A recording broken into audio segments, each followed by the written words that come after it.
time for Cigar Talk, the fastest growing cigar show in the nation. Whether you're a new cigar enthusiast or a cigar aficionado, we have something for everyone, bringing you the best interviews, cigar reviews, and weekly giveaways. So grab yourself a cigar. It's time to light 'em up.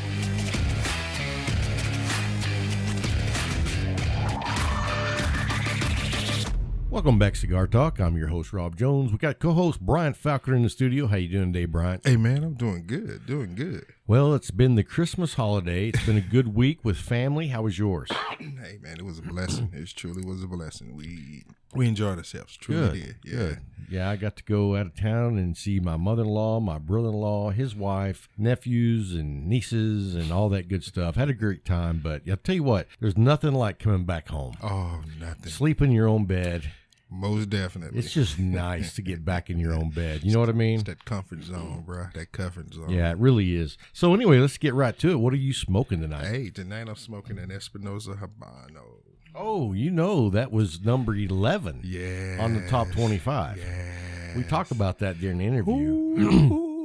Great smoke. Man, this is a great smoke. Spicy, sweet peppers, man, with them notes of cedar. Dude, this is a home run, man. Yeah, and I'm a fan of the Espinosa line in general. Uh-huh. We in fact, we smoked the Comfortably Sure Numb did. Volume 2 last week. Yes, sir. Good smokes. I really want to thank Big Tony for this, man. I really do. Oh, yeah. Let's see. And then I'm smoking the Hiram and Solomon Traveling Man. Perfect stick, bro. Good stick, man. I haven't had one of these in a while. Look how nice that's burning. Like you say, a stack of dimes. It is bro. really stack nice. of dimes. And so give me 1 second. I got to take a couple of puffs. That's perfect. That's perfect, man. There's some good sticks tonight. We can handle this. I hear you. So let's jump right in with McAuliffe. You know, they're our sponsors, and Okay. we're very appreciative of them. Most definitely. And I just want to say I had the opportunity to go over to Pop Safari and hang out with Amanda McAuliffe, Dan Thompson, and Al Roman also met us over there. And we just got to hang out and smoke cigars, drink espresso. Hey. And so it was just a really nice evening to hang out with those guys. Yeah. So we want to say thank you Most to the definitely. McAuliffe family, the definitely. company, the whole team over there.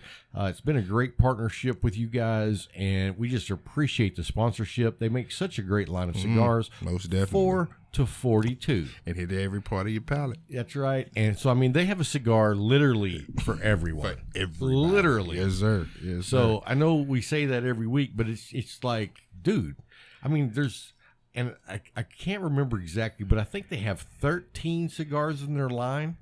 Yeah, I think that's about right. 13 yeah, to 14, and from 4 to 42. And hits everything, man. If it's not rocket science, they take care of the people. They listen to us, and it hits. I mean, from the Medallia to the Ladea to the Torsador. Well, the you know, it's funny $4. that you say that because when we were over there at the lounge, Uh-huh. you know, I like to try lots of cigars, but Dan said, go in and pick me something out in the humidor. And they only had 2 sticks left in the box of the LFD Chapter 2. And, you know, I'm a fan. Yeah. And so I brought those out. We smoked them.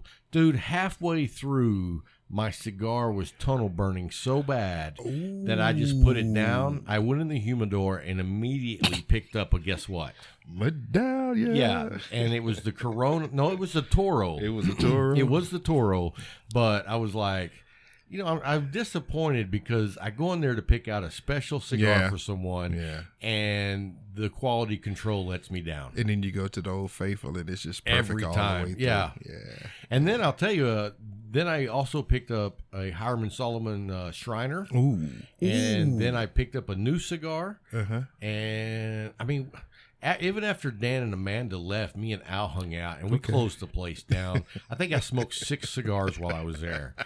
But anyway, we just want to say thank you to the McAuliffe family. You guys are just a blessing for us to be a part of your team. And so we just wanted to say thank you. And then also we've got our pick 6 as always coming up. So are you ready for yours? Yeah, I'm All right. definitely Well, ready. lay me your first 3 down. First one was Aviva La Vida Toro. Oh, where did you get that? Hey, I have friends. Man, you got sources. I have friends. That's a special smoke. And when I say it was a special smoke, you took the words right out of my mouth, bro. I enjoyed every inch of that stick, man. Absolutely, man. That's one of my favorites. You may have something to say about my second one, but it was a Gurkha War Pig. You know what? I don't have nothing to say about that. Hey, I enjoyed. Let me tell you something. Enjoyed that. Let me tell you something funny. What's that? So not long ago, I started a page on Facebook. Yes, I called know. The Bad Cigar Reviews. Yes, I know. And so someone said, "Well, what are we supposed to do on this page?" And I said, I'm not trying to knock on companies, but if you have consistent problems with cigars, post them so we know. Tell the truth. And someone said, "So post pictures of bad cigars?" And I was like, exactly. And another guy said, "Oh, so it's a Gurkha page?" Well, this one was not one to be on that page. You know what? I do know that they have some good cigars. But here's the thing. I think that their cigar line is so big, it probably has 1 million cigars. So out of 1 million, you got to hit the average. Yeah, even a sow pig can find an acorn every now and then. Tell the truth. So I'm not a big fan of Gurkha, but I've smoked some of their good sticks, and they do have some good sticks. Yes, they do. I think that just because their line is so big, there's no way that the quality control can be there for the whole line. I understand. That's just my own theory. Well, this one wasn't one of those that you have to worry about. I got you. My number 3, I finally smoked my Warfighter Victory cigar. Really? Yes. Really? I had been holding it for a long time. I know time. You have, man. How long you had that? It's been, 4 or 5 months? Wow. Wow. You got discipline. Yeah, I had to. Man, I don't have that kind of discipline. I don't have a cigar over 4 weeks in my humidor. Can't do it. Well, I held on. When I start putting new cigars in my humidor, then the old ones come to the front. The old one comes to the front. Yeah. So no, that one got pushed to the back and it stayed back there. And I happened to. How was it? It was great, man. It was on Christmas. Oh, nice. I sat there and I said, I want something great. And I looked through my humidor and I said, oh yeah, perfect timing, perfect time. That's good, man. That's all 3 of yours. Yeah, that's my 3 this week. All right, man. So turning to my 3, I had, actually it's funny because, the pipe fool. Yeah. He sends me a picture last night and he's like, dude, you got to try this cigar. And it was the Espinosa Warzone. Oh. And I sent Tony a message before he came down last night. Uh-huh. And I said, hey, man, I heard this is a really good stick. Can you hook me up? He's like, yeah, I'll see what I can do. So anyway, he brings me one, and I smoked it today. And, dude, it was really good. Okay. And so that's on my list. I tell you what, it was a definite, medium, maybe a little bit medium plus. Smooth as silk. Okay. I mean, the retro hell was like just enough burn to let you know it's there, but so smooth that you could do multiple retro hells. It was really a nice smoke. And then number 2 on my list this week is actually the Hiram Solomon Shriner, and that's the one I had the other night over at Pops. You can never fail with Hiram Solomon. Yeah, it's such a great stick. Yes. And in fact, I turned Al Roman onto one. He had never had one. Cool. And he was super impressed. Great stick. And we were drinking espresso. And then, of course, Al had to pull it. Al Roman had to pull out a flask and put us some rum in our espresso. Oh, okay. But that was good stuff. So it went better. Yes. It went better. And then number 3, I actually had at Pops as well. And it's a cigar I've never had. And I can't even remember if I've ever heard of it. Okay. What's that? But, I've been on a kick of trying to smoke as many new cigars as possible. Yes, we are. So it was the Subline cigar. For real? Yeah. And, after I smoked it, I was like, wow, that was really good. So I looked it up. Sure enough, it was in the top 25 in 2015. Oh, that's cool. And it had several 93 ratings from different cigar reviewers. So I was like, wow. Yeah. Now, I don't know why I'd never heard of this cigar. But, a lot of the cigars you may not have heard of aren't available in your area. That's true. True. We know that we have a ton of cigars, but there's, multiply that times 10. Yeah, and you still got more that are out there that we don't know. I love Jay because he takes care of us and he tries to keep, new cigars coming in, new taste and everything so we can try. But just like you said, it's immense. You'll never smoke every cigar that's ever made. It's impossible. You know what? What's that? I'm gonna die trying. I feel you, bro. I feel you. So we got Big Tony coming up next. So if you haven't lit up a cigar yet, you're gonna want to light up a cigar, kick back and relax because it's a long interview. And I'll tell you this, it's a great interview. Tony, if you want to hear someone talk, you just sit down. You don't even have to say anything. Tony will cover you all the talking for you. Yes. He's got a lot of great stories. He's a great guy. So light one up. We'll be right back after the break.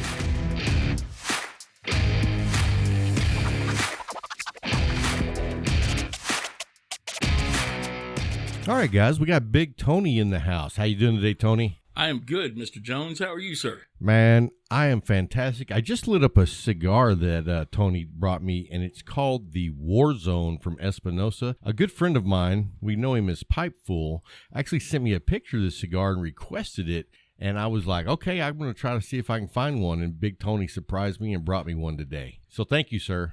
It is my pleasure, sir. It is my pleasure. Rob Jones has always been a friend to the brand. It was not a chore at all, sir, to do that for you. Well, I'll tell you what, I've only had probably 2-3 puffs off of it, and so far I understand why he told me to try to get one of these. Very nice. Yes. It reminds me of a very traditional, old school feel. You know what I mean? Except the construction's way better than old school. There was a lot of work that went into this. It was a very, very skilled project by Eric Espinosa and Justin Andrews of General. It was a collaboration between Espinosa and General Cigars. Oh, really? Now, General is handling the distribution on this, so this is why it's not really readily available to me. I actually have to go out and actually purchase these cigars. Well, thank you. But hey, it's okay. I mean, it's cool. You know, Jack and I, we loved promoting it, and we actually unveiled it and launched it at La Zona Palooza back at the early part of November in Miami. Oh. You know, La Zona Palooza is like a big yearly event that we do in Miami for all the people that do media post and everything for Espinosa Cigars. So it's a chance to give back to the Espinosa smokers and people that post our cigars. And it really was a great thing. We handed out samples there. Justin Andrews was there, and the gentleman, his name escapes my mind right now, but the gentleman that actually did the purchasing of the leaf was there and talked about everything he had to go through in Cameroon. It's a genuine Cameroon wrapper. It's not an Indonesian. So this is genuine Cameroon, brother. I mean, wow. This is legit stuff, man. So, but everything that he had to go through, and there was some stuff he went through, you know. I mean, you go over there to the continent of Africa, man, and you can run into some hairy situations, because when you're General Cigars, you go everywhere to get what you want, is what I found out. What I learned from his speech, and, you know, when he was telling us about, you know, where they go to get stuff and everything. Right. Those guys go where they want. They go anywhere. That's right, man. So when Eric and Justin came together for this project, I think that was one of the things they really wanted to utilize, you know, the resources. So it was really received very well. I mean, everybody that smoked it has just said nothing but positive things about it. That's great, man, because I've only smoked a few puffs into it, and I tell you what, the retro hell is very nice. It's got that little kick to it, but it's very smooth. Okay. I mean, it's like all the way through it's smooth, and then just as you're finishing it, you're like, oh, there's a little kick there, so you let you know you're smoking it. Bit, yeah. I've heard the same thing. You know, People have said, I've heard sweetness out of it, because, you know, some people said they get a sweetness taste out of the wrapper. Now, it's a very thin wrapper. Yes, it is. You know, but, you know, very, so, you know, I'm not a skilled cigar roller by any means. So. Are you an unskilled roller? I am an unskilled. All right. Because that beats me. I have seen it done thousands of times, you know, over and over again. And it still boggles my mind how these guys, and men and women, you know, can do these things with such accuracy. I mean, yeah, it's an an art art, form. it's a skill, it's a talent. I mean, those three things into one. You got to have all three to be able to do that. One of my best friends in the industry is Noel Rojas, and he has taught me so much about this, but he has taught me the difference between like a Nicaraguan style roll. Did I say that right? Nicaraguan style roll and a Cuban style roll. So there is some difference there, and he's, shown me the difference. But I will share one experience that was a very bad experience. Now, I had a cigar when I was in my early days of repping, and I was brokering. And I'm not going to say the brand, but it was a smaller brand that I had just kind of taken on because, when you're brokering, you take on brands that you really don't know much about, especially when it's early in your career and you don't know really what's going on. You're kind of taking stuff as it comes to you. I had a retailer say, man, this isn't smoking too well. And man, this guy took this cigar while it was still lit. He took a razor blade and he cut it open and he dissected the roll, and he pulled it apart. And I could even tell that this thing was not rolled right. It was not rolled properly because I had not seen the way it was rolled together, and it was put together. You could tell it was just smashed together. And it was the most embarrassing moment of because it kind of represents you at the same time. And I just remember, calling the guy that was the national sales rep for this company and saying, hey, this happened to me, and I didn't know what to say. And I said, well, you got a point. And and at that point, I remember just kind of saying, well, why don't we talk in a couple of weeks? And I kind of backpedaled my way out of the shop. And now there was other brands that I had that he was very interested in. We ended up doing business. But, that one brand has struggled since then. And I, but they have done well with other people, Sure. But, and I think it was a situation of inconsistent rollers. Well, and that could be because that one cigar doesn't, what would you say, represent the entire company. So, I mean, it might have had a worker come in that was hung over one day, and that could very well be. But, one thing that I have learned from Espinosa and Eric Espinosa in particular, consistency is the key. I mean, that guy is a perfectionist. He will not do anything if it is not done 100% well, and I mean, right. that's the U.S. market in general. Is the consumers expect perfection on every stick? I know I do, but at the same time, I know that there's going to be cigars out there that doesn't meet those expectations. And what I say is, put it out and move on. I don't have time to smoke bad cigars, so. Even though I would like to say I would love every single cigar to be perfect, I also know out of reality that's not the case. I will say this, I haven't had a bad cigar out of a handful of companies so far, and Espinosa's in that group. There are so many elements that go into the situation of a person trying a cigar, whether it be a cigar lounge or cigar bar shop owner, consumer, smoker, aficionado, however you want to title it. But if they have a bad experience and they look at that band and they say, they brand the brand. That is it. Yeah. That is it. And it's just like in any other experience as a consumer throughout anyone's life. Okay, they're going to go and they're going to tell 10 people about a bad experience. Oh, absolutely. Over a good experience. So what you have to do is you have to make sure that everything's done right, man. Well, let me tell you about this. You probably don't even know this, but on Facebook, there's tons of cigar groups. I'm the only one that has a bad review or a cigar of a bad review page. Because, everybody has great review pages. Mm-hmm. I have one that's bad cigar review. And it's not to punish any companies, but it's to see if there's trends. You know what I mean? I got you. If you have one or two bad cigars, and I've posted a picture of a Alec Bradley Rare and Fine, which is a fantastic cigar, but it blew up on me. So I posted that, and so I went in to explain. I had this exact same cigar yesterday, and it was fantastic. So I'm not knocking the brand. I'm just saying, let's keep an eye on it and see if there's a pattern here. You know what I mean? Yeah. And so I'm not there to knock the company.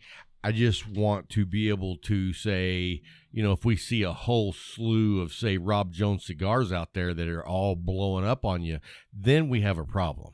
Well, let's go ahead and get started. We kind of got off on a sidetrack right off the bat about things that I didn't know we were going to talk about, but that's how we roll around here. That's it. So Live radio. Big Tony's come down from Fort Worth, or Dallas actually, and he's hanging out here at the studio. He brought me a cigar. He's smoking. Tell us what you're smoking. I am smoking the just named number 11 cigar of the year by a Cigar Aficionado, the Espinosa Habano, which is a medium grade cigar. It is a Nicaraguan Habano. We do great with this cigar in the marketplace. It has a great price point. Yeah, I've had those. You know, and we are so proud of this accomplishment. You know, we were, like I said, named number 11 in Cigar Aficionado. It rated a 93 earlier in the year in the September issue. The issue of Cigar Aficionado that had Kurt Russell on the front cover. So I kind of like to say we're in company with Kurt Russell, man. Yeah. So whatever. Yeah. So but, you know what though? Here's my thing. I don't even think they should do celebrities on the covers. You know what? I want to see Big Tony on the cover. Hey, you know, I'm up for it, I guess. You know, but you know what I mean? Let's put some people who are actually in the cigar community instead of these celebrities. You know, there are pieces in every once in a while that they do about cigar brands, and then they do feature reps here and there. I remember. I want to see Big Tony's face on the cover. Oh man, you know, I don't know about that, bro. I don't think too many issues. But I think there'd be some issues sent back. You know, nah. So, but you know, I think my no, mic you're good. Did it? Yeah. No, I hear you good. Okay, so or my headphones. Oh, your headphones went out. Yeah, how about that? Is that better? Yeah. Here we go. So anyway, but you know, as far as like doing stuff like press and stuff like that, it's kind of something it is fun to do. It's fun to kind of pop up on stuff like, you know, when you told me you wanted to, get together and do the interview, yeah. man, I was really like hyped about it. And because, you know, your show, you've really interviewed some really highbrow people and stuff like that. And I think your show is really blossoming. I think your show is really, and it's really hit a really high level, and you're on Spotify. Well, we appreciate that, man. And I mean, you really do it for the passion, and I think your show is getting bigger and better. I don't really think, I'm just a rep, and I. No. You're not just a rep. You are a rep. Well, I've been fortunate enough to work under some good people, man. Jack Tarano and Eric Espinosa have really taken me under their wing and have shown me some great things. Jack Tarano really has guided me through some landmines and has showed me some different concepts of going about. Isn't it great when someone with that much experience can help you miss some of the potholes? It really is. Working with Jack, if you would have told me a year ago that I was going to be in this position working with Jack Tarano, I would have said, wow, well, tell me more, Swami. So. Yeah. But this was something that I was wishing for last year because I was still brokering, and my main brand, I was working for a company called Marrero, and it was owned by a guy named Joel Marrero Vasquez, out of the Tampa area. Great guy, man. I mean, and I'll always be indebted to Joel Marrero because he really kind of gave me my first job as a rep, as a broker. Okay. And he showed me some good ways of dealing with retailers also. But Joel was a small company, and he now has since moved into the role of manufacturer. Oh, okay. He started a factory down in the Dominican.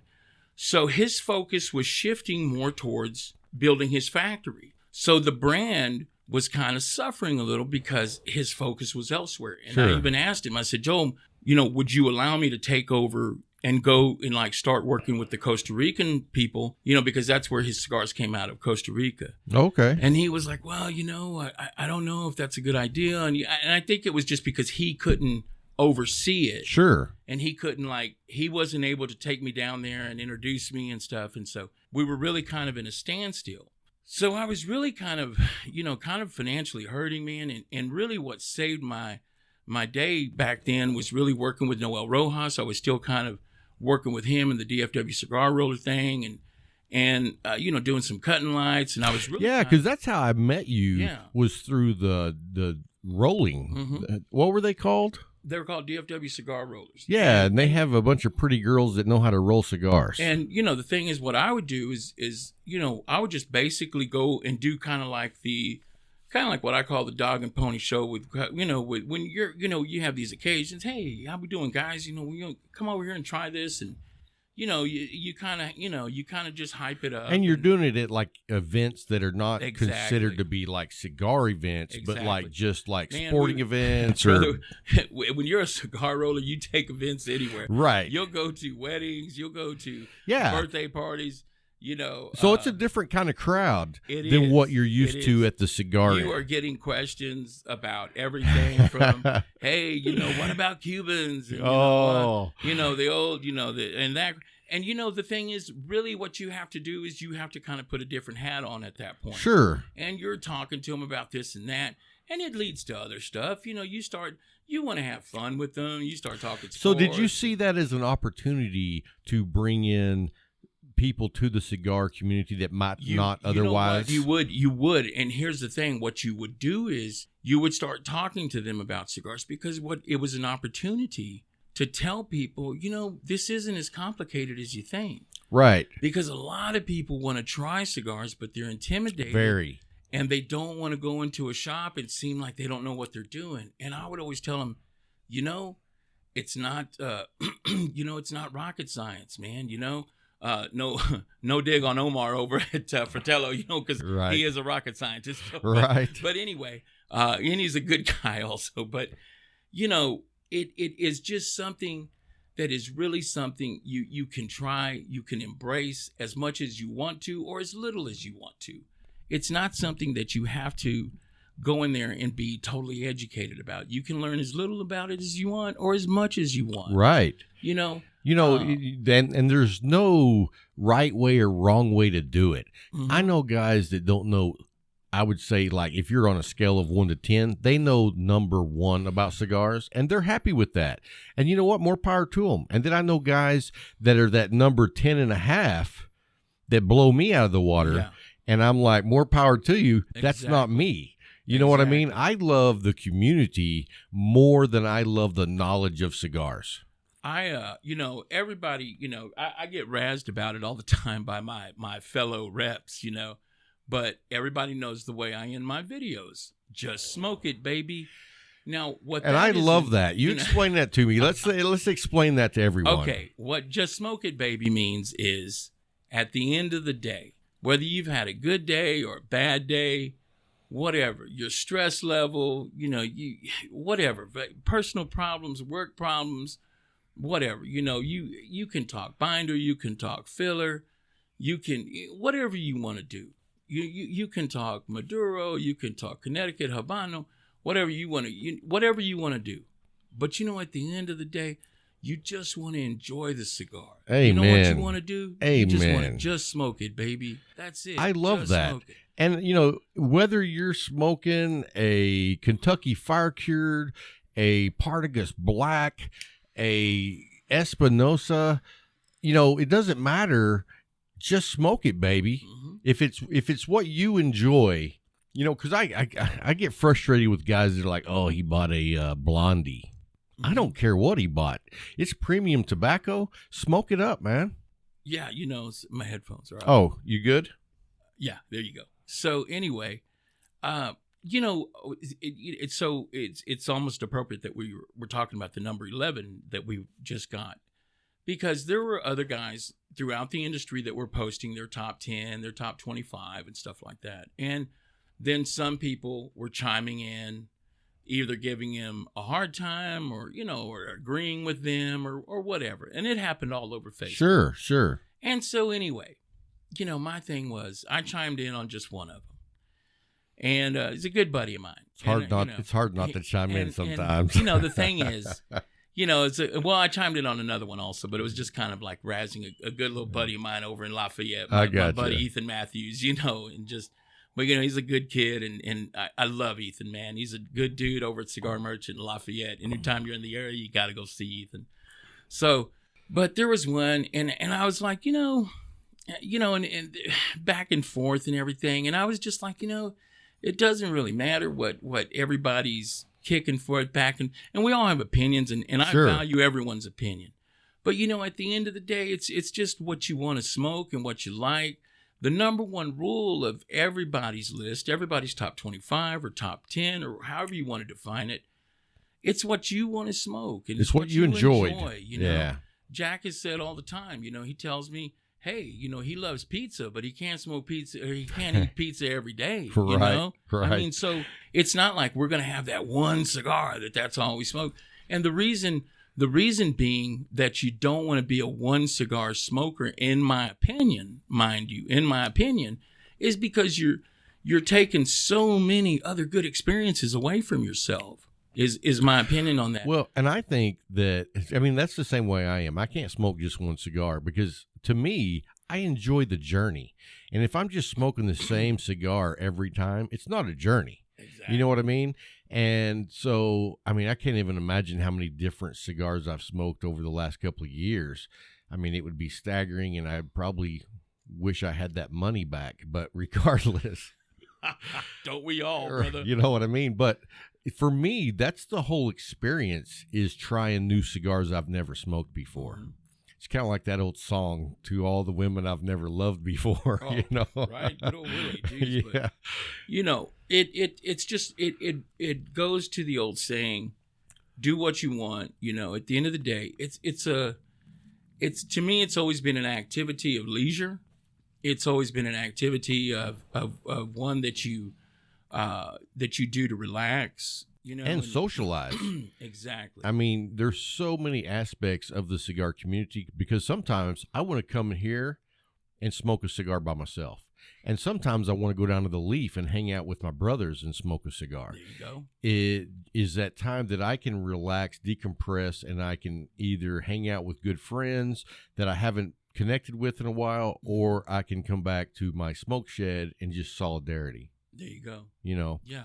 So let's back up way back. Okay. Let's go all the way back. Where are you originally from, Big Tony? Okay, man. I am an East Dallas boy. Oh, so you're from there. Yeah, born and raised in East Dallas. I'm a Parkland baby. That's right, man. Back in 1969, man, on Harry Hines Boulevard, Big Tony was hatched at Parkland Hospital. What month? June, brother. I'm older than you. June 19th, brother. Hey. June 19th. Juneteenth day. So I March 11th, 1969. So you got me by what? 3 months. 4 months, hey. Yeah.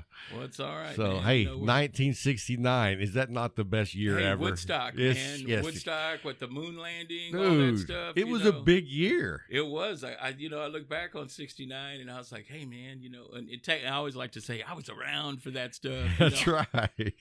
Because everything was going on back in the 60s.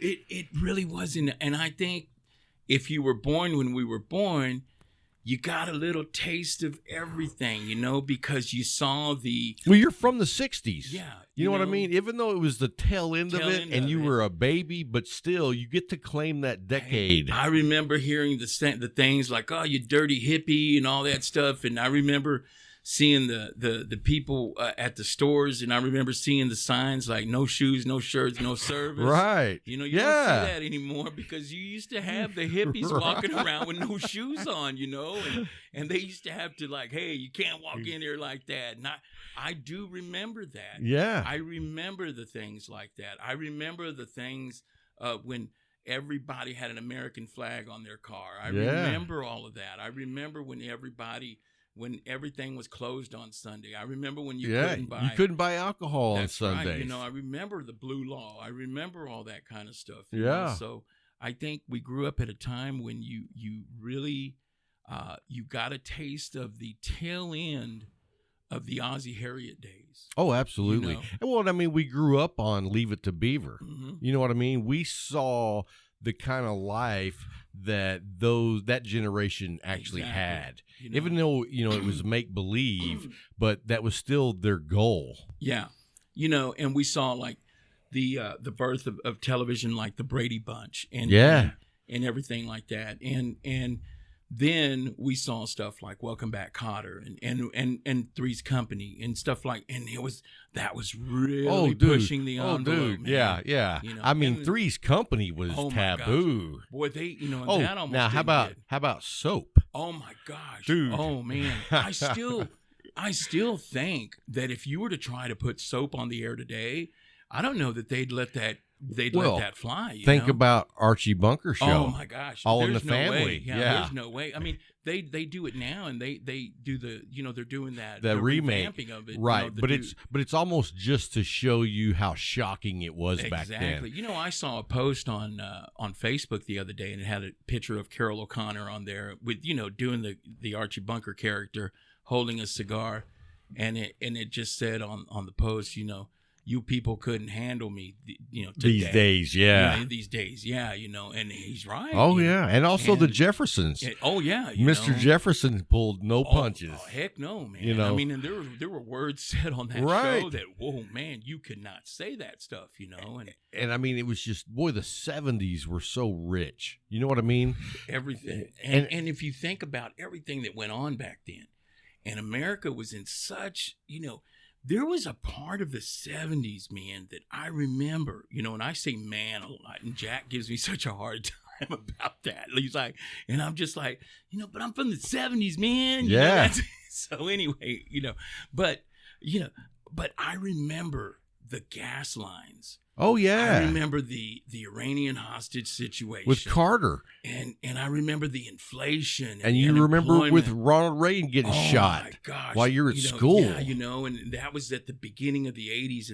And I remember that America was just in such everybody was so like down, man. And we were coming out of Nam and you know, my first memory of television, of like newsworthy stuff, was the embassy evacuation in Saigon, the helicopter on top of the embassy.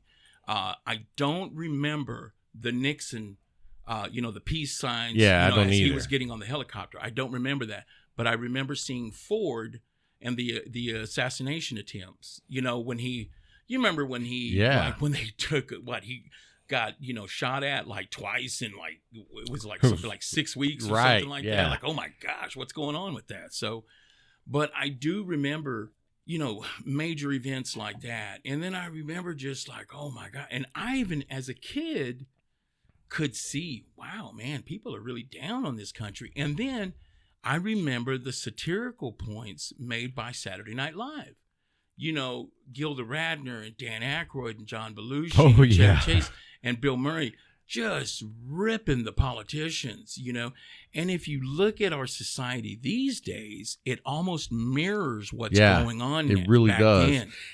And, you know, I watched a documentary not long ago on Woodstock, and it really made you look and say, things are going on now the same as they were back then. Oh, yeah. You know what I mean? Yeah. With all the hippies protesting and all that, it's like it's a resemblance of what we have going on today. They just call them different things because they're not hippies. And, you know, the thing is like older people looked at the hippies like, what are they thinking? Right.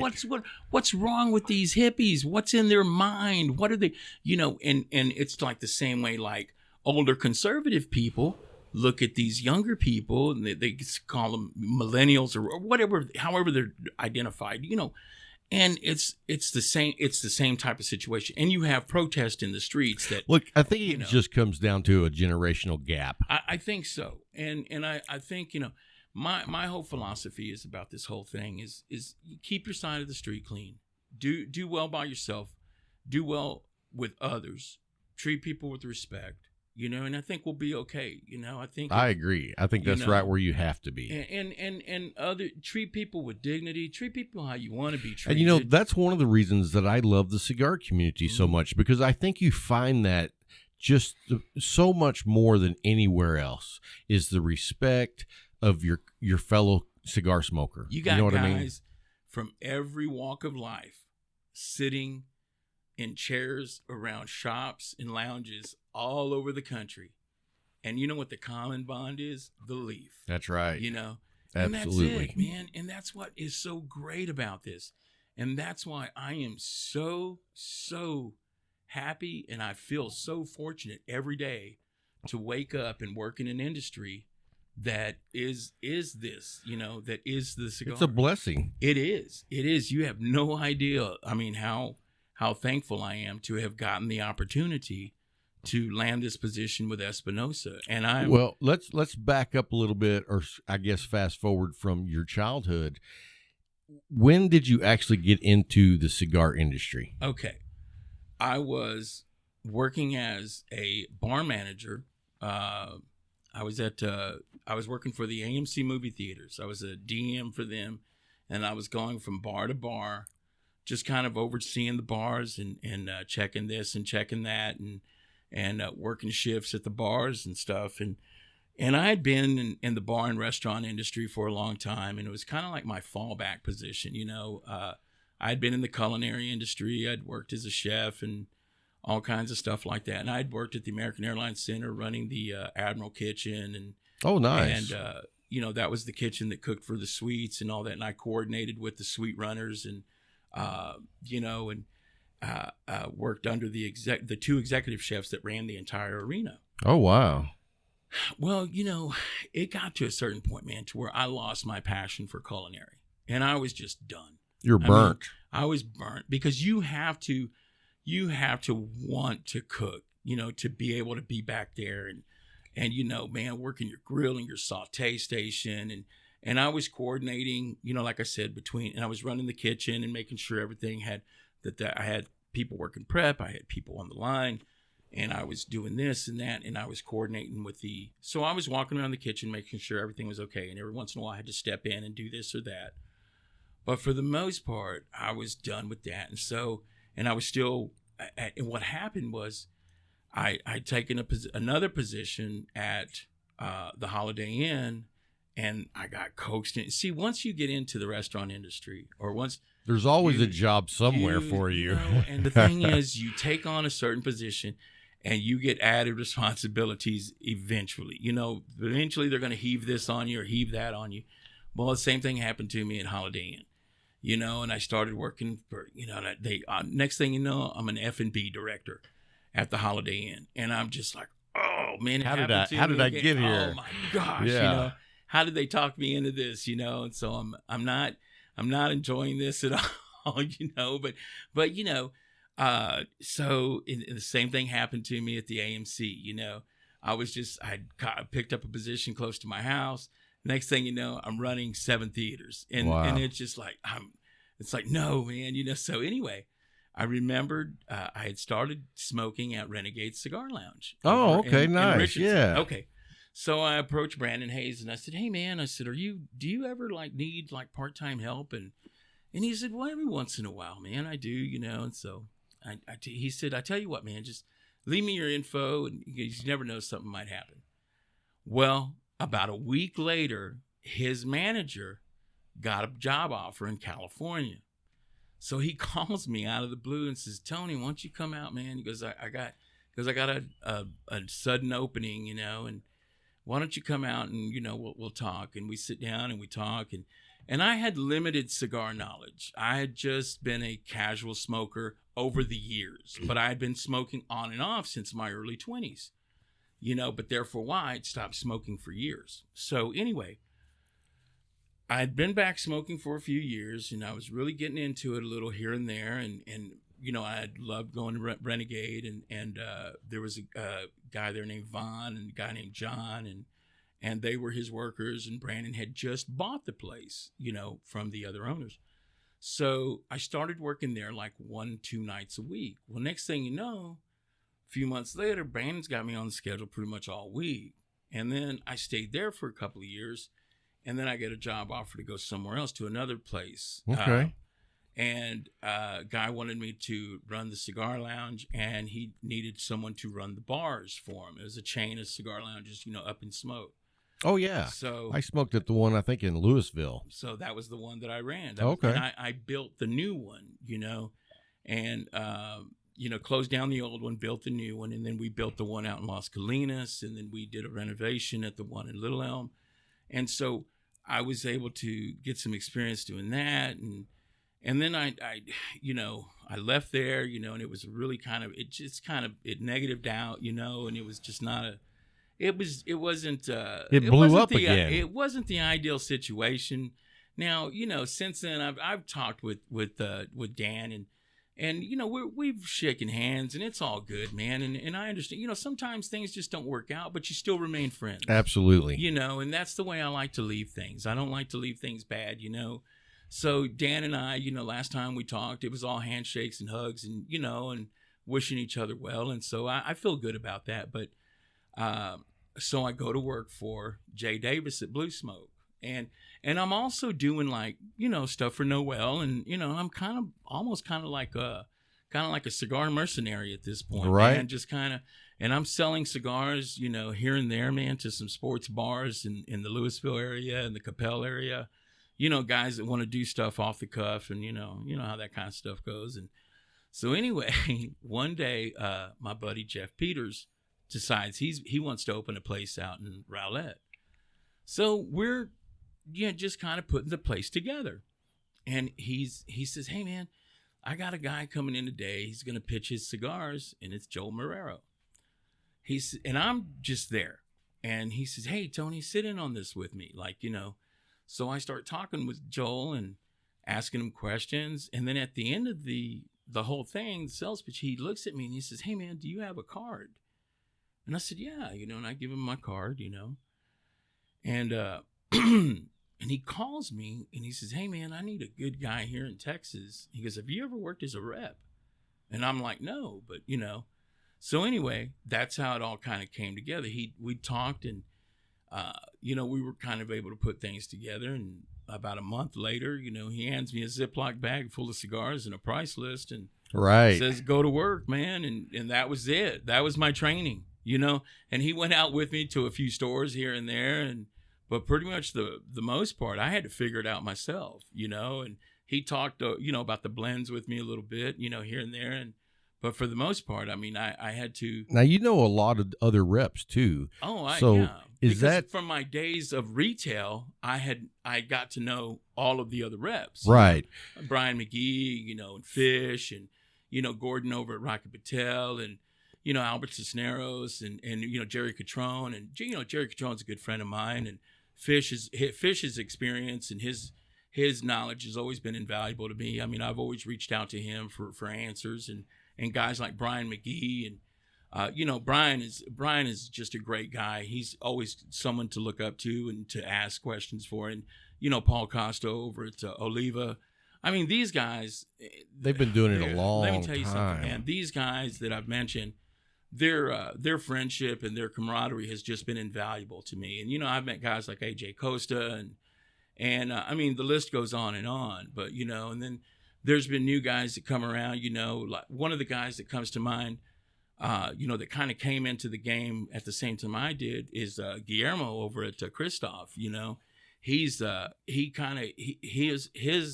cigar experience kind of mirrors mine, with Up in Smoke and everything. And he was at Casa de Monte Cristo, and then he went into Casa Turrent and then got the job offer at Christoph. And so small brand, and then went, to national. A bigger brand. Yeah, national. Now Casa Turrent since then, with Edgar Hoyle, who is another great friend of mine, and you can't say enough about, I mean, because Edgar's an awesome guy. I mean, I love Edgar to death, man. I mean, he's a great friend of mine, but his career has taken off really well, and I'm so happy for Guillermo also, and so, but all these guys, knowing these guys and being able to reach out to these guys, it really is like a network of friends and buddies and a vast reps. information pot.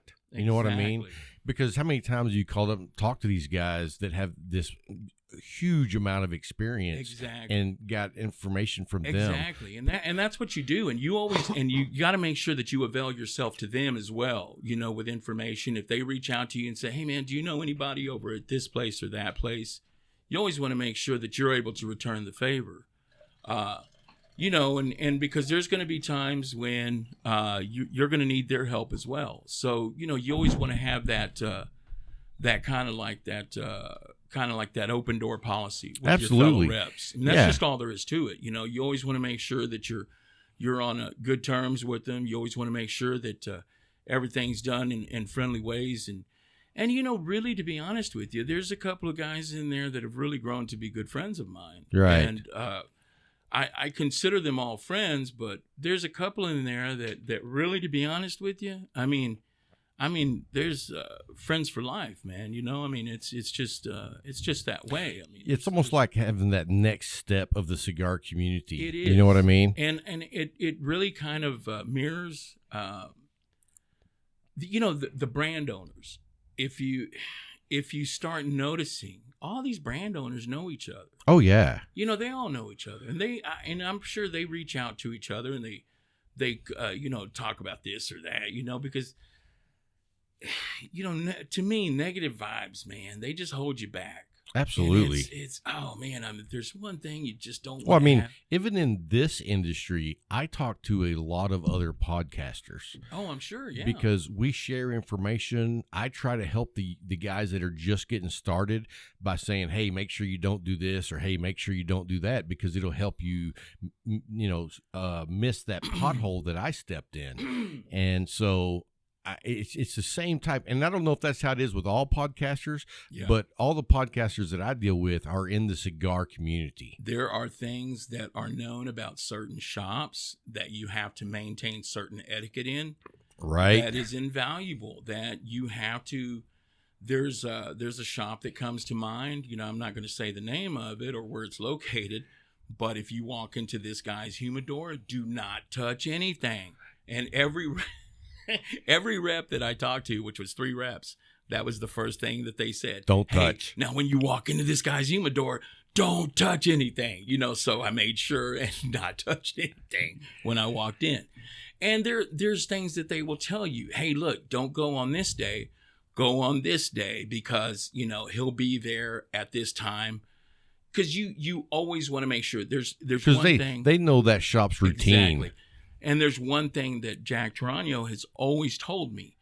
Always make sure that everything you're doing is in line with the betterment of your day. Like, always make sure that you're going, that you get the bang for your buck out of every trip. Make sure you're meeting with owners. Make sure you have your appointments lined up. Make sure you know where you're at. Make sure, Yeah, because let me tell you, I'm not a rep, but I spend enough time at the shop to know, as a rep, you should never just stop by unannounced when the owner's not there and leave a 5-pack. Yeah, exactly. That does nothing for your business. Yeah. And now, if you already have a relationship and you swing by unannounced just to drop off something for the owner, that's different. But if you don't have an account with these guys, if you're just cold calling, man, out of nowhere, and you're just leaving 5-packs, you might as well just toss them in the wind, brother. Yeah, because those things are going, now they're going to get smoked, but you're never going to hear from them. You always want to think that cigars will get passed along to the owner, but being a smart rep, you want to take that element of uncertainty out of the equation. Right. You want to make sure that you put those cigars in the owner's hands. And it's all about building relationships. Exactly. And if you're not one-on-one with the owner, you're not building a relationship. That's right. And the thing is here's the thing at Espinosa and working with a man like Jack Tarano, you got to have your ducks in a row. When Jack Tarano asks you, hey man, when was the last time you went there? You don't say, a few weeks ago or a couple months ago. You're like on the 7th at 11. There you go. Jack wants to know, hey, Jack wants you to be able to look at your calendar and say, well, I went there on September 17th, and I talked to so-and-so. That's and that what makes he you a wants. better rep. Exactly. And see, that those are the things that Jack taught me, because see, when I was working as a broker, and Jack even said, Tony, you're used to doing things as a broker. What I'm going to teach you to do is do things the Espinosa way, and I think Jack, with the experience that Jack has, that's what Jack has taught me, the structure. Now I still, struggle with that, because there's times to where the day gets crazy. You're stuck in traffic. Now I'll tell you, the monster of Texas, my brother, I will tell you this, the traffic of Houston. Oh my goodness. I lived in Houston for 12 years. Now, I know all about it. Now, my buddy, Jerry Catrone, he has it down packed, man. He can tell you, boom, boom, boom, how to get here and there. He knows you gotta know the time schedule of traffic. Oh, my Once gosh. you learn that, it's not that bad most of the time. There is traffic 23 hours a day in Houston, man. But you got to know what parts of town, which direction. You cannot go. You have to work certain parts of town right. on certain days. Right. That's it. And, you have to know who you can, who not to pop in on and who you can't, and there's certain shops that you can just show up at. And there are certain shops you better have your call in and saying 2 days ahead of time, hey, man, I'm going to be in the area. I'd like to stop by and talk with. Even if you've been there 30 times or even if you've been there 20 times, those people expect a phone call before you show up. And there's shops that you've got to go to that, the owner's only going to be there in the morning. So you better go in the morning, and now don't go at 9:30 or don't go at 10:30 because he's going to the bank. So right. be there right around 11. Hey, because that's how the Leaf is. Jay has his pattern down. Exactly. I mean, I know when he's going almost to the bathroom. He's got a schedule. That's spooky, brother. And yeah, like I know so I'll give you a good example. Brent over at the train car in Big Springs. He leaves in the afternoon to go get his kids or to go, whatever he has to do in the afternoon. So he's there in the afternoon. From about 2:45 to about 4:30 to 5, he's not going to be there. So and then he'll come back in the evening sometimes, and the guys over at the Hemingway, they go in and out. They're there sometimes. You got Dustin. Now, are you going out to the Hemingway this time? I am not, brother. Next time you go to the Hemingway, you let them know that I want to come do a show there. I will, man. I will pass that on. I want to do a show over there. I saw Dustin my last trip. Okay, and I got to go back and see him my next trip out. I have put together my West Texas run, and my West Texas run is Wichita Falls to Amarillo to Lubbock, and then back down to Abilene to Big Springs to Midland to San Angelo to Midland, Odessa. Now, then out to El Paso. You need to be going Wichita Falls, Amarillo, Lubbock, Midland, Odessa, San Angelo, Abilene. It's all in there, but you know what I mean, right? The gist of it, like when I sit down with the map. Hey, you grew up in Dallas. Yeah. I grew up in West Texas. There you go. I know how to get wherever. Exactly. See, and it's like the first time, that I came out here. Remember when you told me you went out to Big Springs, went like that morning, because I had to go out there to see the guys at the train car. And then I came back out, and I was like, God, hey, and speaking of the train car, isn't that just a great place? Oh my gosh! We're going to do an event there later on this year. Let me know when, and I'll try to be there. Oh my God, you've got to come out. We did our very simulcast or something. We did our very first show at the train car. Yeah, actually, we did a very first show there. And that was a no-go. Yeah, we did the whole show, and the equipment that I used got stolen. Oh my gosh. Seriously, it was gone. And then so I hit up Brent and Camille about a year later and was like, hey, man, I'm ready to get in it. You guys, are y'all cool with doing it again? And they were just so awesome to work with. They're like, yeah, come on. Brent wants to do it like when it kind of warms up a little because he wants to utilize his patio. Yeah. Which is awesome. And I'm all for it because did you know he gets a better crowd with that. Did you know that patio right in front of the bar now is enclosed?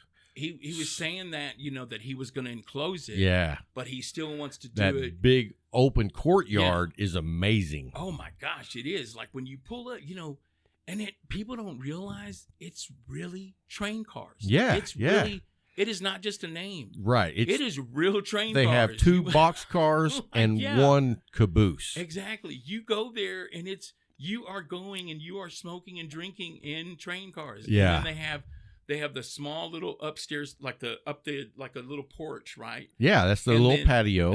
And then you go and then downstairs, like on the ground, and then they have a stage. And Oh, everything. dude, have you ever been on the weekend when they Oh have my a gosh. band? Well, see, It that's is what awesome. I mean. That's why I want to do the event like towards the warmer time. Do it on a Saturday And- night. Oh my gosh, Blow and it that's up. what I'm saying. We want to do it like that, So I really want to make it like. Yeah, me and Bryant have been talking about going over there Oh my gosh. just for fun. Oh, we want to do like. I mean, I want to West Texas it out, man. Oh, you I will, want to man. do some kind of like. I want him to bring in like some type of West Texas band or something like He that. has them or- all the Oh time. my gosh, that would be so great, man! Like that kind of Terlingua vibe or something Yeah. like that, So, and I really want to do the chili cook-off this year, So, I mean, I'm not going to cook any chili or anything, but Right. I want to go for. I was at Tolbert's earlier a couple of months ago, and they do the chili cook-off right around the same time that they were doing Cats. Oh, okay. And when Cats was going on, I was at the Wing Ding in Houston. Oh. So, for Stogies. Yeah. So it was all kind of like, man, it was all, Now, are you going to go to Cats this year? It all depends on the calendar and what we have going on. Well, I So- believe that's Memorial Day weekend. So we'll have to see like what's going on. But I mean, I'm planning on being at Cats, and that's Memorial Day weekend in Granbury, Texas. yeah, I mean, if it avails itself for us, we are up for anything. And I would still want to talk to you about your thing still, your We've actually postponed that right now. okay. Just because of what we've. And Cigar Talk. I'm kind of glad that you Me postponed too. because I wanted to be in on that, and there's some things that we still need to discuss. Sure. Because we definitely want to be part of that. But Well, we've postponed it right now, and we don't know when we're going to do it. But Cigar Talk, I guess probably in October, really just kind of started exploding, and it's gotten bigger and bigger. it has, bro. And you're so- like blowing up big well- time, man. Well, I appreciate that, but at the same time, if I was going to do the event, it was going to take focus off of Cigar Talk, and I didn't want to let Cigar Talk suffer. Yeah. I wanted to give it 110%. So You are going to find, brother. You are going to find that putting on an event like that, of that magnitude, like what you were billing it as, is going to be a major chore. Yes. It is going Hey, to be. I already started figuring that out real Yeah. quick because I'm a one-man guy Yeah. on the backside. I mean, you are going to have to incorporate a couple of other staff members to at do that. least. And It is not a small task. I mean, so right now we've actually pushed it back to at least 2021 okay, because we want to give Cigar Talk a whole nother year yeah. before we even And I dally. think your listening audience and everything, you have the potential, Rob. You have the potential, and this is, and I'm not really just blowing smoke here, brother. You have the potential to bring in people from all over the country for this thing. If you, Well, that's what we want to do. Yeah, We want to make it to exactly. where the people who listen to this show can come hang out. exactly, You know what I mean? Yeah. And make it all about. you can make it the- like a 2-day event or Yeah. something like that. I mean, if it's planned right and it's done right, I mean, it can be. And I would start working with like hotel owners and Oh, for, dude, yeah. the gamut of things to be done Oh, is just. yeah. I mean, it's huge, and so that's one of the reasons I was like, man, if I put all my effort into this, I can pull it off. yeah. But Cigar Talk is going to be put on the back burner. You have to think of everything. I mean, Right. when we did Lazona Palooza, man, and I mean, I take my hat off to the staff at Espinosa because when I showed up to Miami and we did Lazona Palooza, right, and we had all these people show up, hundreds of people show up, right. You really see just how family owned Espinosa is because everybody was pitching in and doing everything. I mean, Eric's walking around, keeping everything, kind of tabs on everything. We had a guy cutting hair in one of the offices. There's a barber. There's a barber that offices there a couple days a week. And you know what? There were guys getting their hair cut nonstop. Wow. I mean, he had a list, man, going the whole time. So you had that going on. You had people there all the time. You had Eric's sister. She was giving lessons on how to make Cuban coffee in one part. You had the guys from one of the local breweries that was doing craft beer. You know, they had a keg station. You know, I was playing bartender at one time. Wow. You know, I mean, there was everybody's got to going. pitch in. The ladies that usually work the office, they were over in the inventory room, and you know, you got a goodie bag with a lot of cigars in it and everything and some swag. But people wanted to buy more cigars when they were there, so they had to set up shop over there, and they had to set up shop, and they had to sell boxes of cigars, and people were wanting to like buy stuff. You know, we didn't bring them out to like buy stuff, you know, because you know, but they were like, no, people want to buy stuff when they get there. So I mean, they want to take cigars home. Oh my gosh, they did. Yeah, and it was like people were going home with everything, and I was kind of, you know, from my standpoint, right, as a rep, I was kind of thinking, okay, we got all this neat stuff. If anything's left over, I can use it for swag, right? There was nothing left. And I was like, man, geez, I didn't get nothing, man. I didn't get a lighter. I got like a couple of hats, and that's it. Like Eric Jr. was like trying to find me a T-shirt to take home, and then he looks at me and he goes, bro, you want a couple of hats? And that was it, bro. That was all I got. And I ended up giving those away like to customers because, you know. Dude, now see, you're like me. When people give me stuff, I always give it away. That's all because it's not about me. You know, it's about the community. So when people give me stuff, I always give it away. I get hit up for my T-shirts all the time because I post videos all the time. I have my shirts. It's a good-looking T-shirt, by the way. I have my T-shirts made because I wear my shirts every day, all day long. So I get like these thicker shirts made. You know, I got a place in Dallas that I have them made at. Okay. Oh, you're gonna have to hook me up. Oh, bro, I got you, man. Don't worry about it. I got you. So anyway. But so what I do is, and they kind of jump on me at Espinosa. So you're just gonna do all kinds of your own colors, and you're just gonna do everything you want, huh? And I'm just like, well, yeah, you know, I'm paying for them, so like, kind of like I'm like the duck out of row, and so I get all these guys messaging me all the time.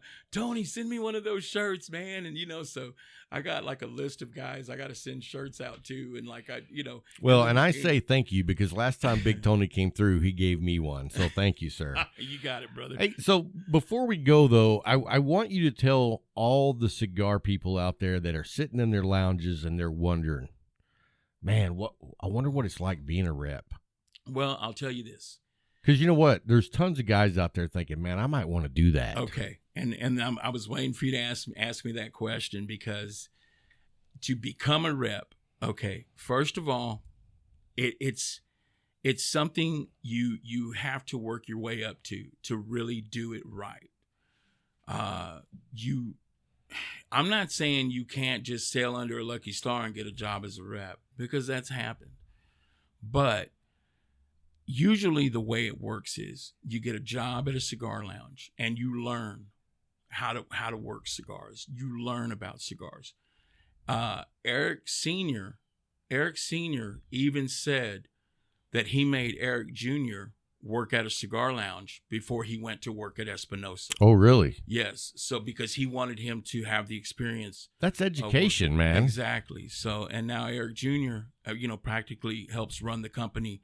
You know, he's just as much a part of the company as Eric and Jack. And I mean, he's there doing it. And that's another, I want to give big props to Eric Jr. as well. You know, Eric Espinosa Jr., because, man, that guy is committed. I mean, if you see the beautiful artwork on the box of the War Zone, yeah, and you see the beautiful box that we have with the 6 provinces, man, that is Eric Jr. And, I mean, he works with the artist, and I mean, this guy is committed. I mean, and I really admire his passion. I mean, he's not a guy that's just there, because it's his family's He's business. Not riding coattails. Exactly. No. This guy, he's there putting his heart and soul into it. He's putting his blood and sweat into it.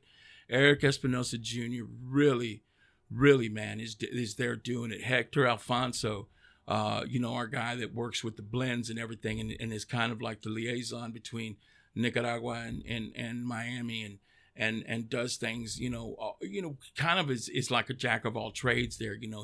He's even gone out on the road and worked with Tim Wong, our rep, and has gone into shops and stuff and worked events and stuff.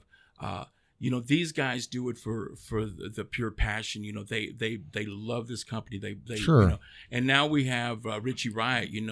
Richie Otero. He came over from PDR.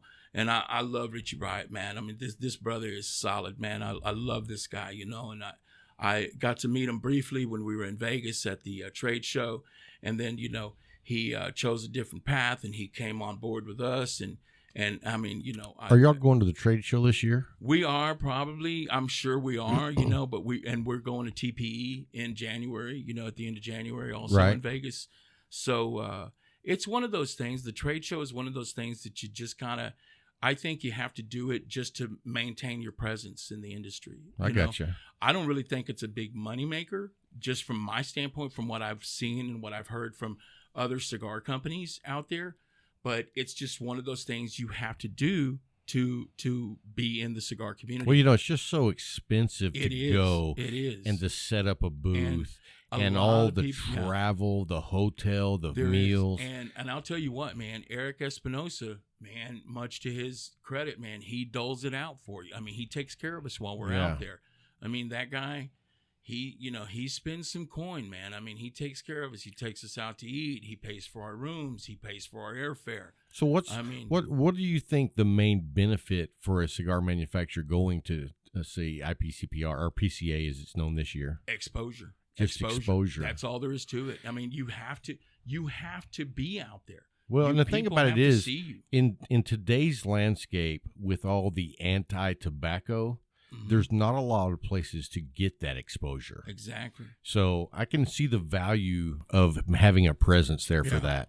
And, I think now I've heard some other cigar brand owners say that, maybe they didn't make as much as they have in the years past. Right. But they haven't talked about not going. Okay. I know that there was something being said about because the whole Cigar Con thing going. Right. And like I said earlier, that's kind of above my pay grade as far as the decision of going or not going. So I Sure. don't really know about that. But I do know that the common sentiment amongst the cigar brand owners in the industry is you got to go because you got to stay present in the game. Gotcha. So I would just kind of, that would be what I would think in my opinion. But I gotcha. But, like I said about, Eric Espinosa Jr., man, he's just a solid cat, man. And I'm really, happy to be part of the Espinosa family. But, getting back to like what I was saying about becoming a rep. Now, let me tell you a quick thing. Go ahead. Like I'm on LinkedIn for Cigar Talk as Okay. a multimedia company, and I've got cigars posted, and I get a private message from a guy that says, "Hey man, I'd love to sell cigars for you, blah blah blah blah blah." And I mean, my first thought is, because sometimes I'm an asshole, is I wanted to say you should really research the person you're sending a message to if you're looking for a job, Yeah. to make sure that you're appropriately sending the right message. Yeah. But I wasn't that asshole. Yeah. I just said, I don't sell cigars. We're a multimedia company. But if you're interested in selling cigars, my recommendation is go work at a local shop and get your education there, and then pursue a cigar rep. Yeah. And so, I know there's a lot of people out there looking, but I don't think, just from my point of view, in the short time I've been in the industry, you usually just don't jump into a cigar rep position with no experience. There is a lot of stuff that I know everybody sees the upside of it, but there is a lot of work involved. Well, that's because we think. think you just sit around smoking cigars. Exactly. But, and I know that that's an easy thing to just kind of, and I know a lot of people say that jokingly, but, Right. everybody knows that there's a lot of traveling. A lot of There's travel. a lot of driving. There's a lot of windshield time. There's a lot of, there's a lot of crappy breakfasts at hotels. There's a lot of times you're staying at a hotel that, man, They I don't didn't really have a wanna- breakfast I don't either. really want to stay here, but I know I got to keep my cost at a certain rate. You got to keep within certain budgetary. You have to align your cost with your trip. There's certain things you have to do. You have to maintain your costs. You have to maintain your fuel. You have to, Yeah, because you're there's- not just living like a rock star out on the man. road. It's not. No, you are accountable for your spending. You are You can't just go out there frivolous and saying, "Oh, hey, Espinosa covers my spending. I can do whatever I want." No. Right. It doesn't work that way. No, you have to be able to justifiably say, "Well, I spent this and this because of this and that." At the end of the month, when you submit expenses, you got to be ready to account for that. Sure. Now, fortunately, I'm not the type of guy that goes out and does anything. You're not staying at the Ritz. Yeah, and now I tell you what. Now, when I travel with Jack, hey man, the hotel gets a little better. Sure. It has its privileges, but. When I'm on my own, I'm at the, Holiday Inn Express. Sure. And be honest with you, I'm fine with that. Oh, same here. Because here's the thing. You're not lounging at the hotel anyway. Right. Brother, you are getting there late. You are getting there late at night. But you know what my requirement for a hotel is? What's that? For me to have a place to smoke a cigar out back. That's a big one. If I've got a small space where I can enjoy a cigar by myself, brother, here's our thing. That's all I need. We're gonna walk in. We're gonna drop our bag. We're gonna hop in the shower. We're gonna hop in the bed. We're gonna turn on the TV. We're gonna fall asleep. Right. We're gonna wake back up.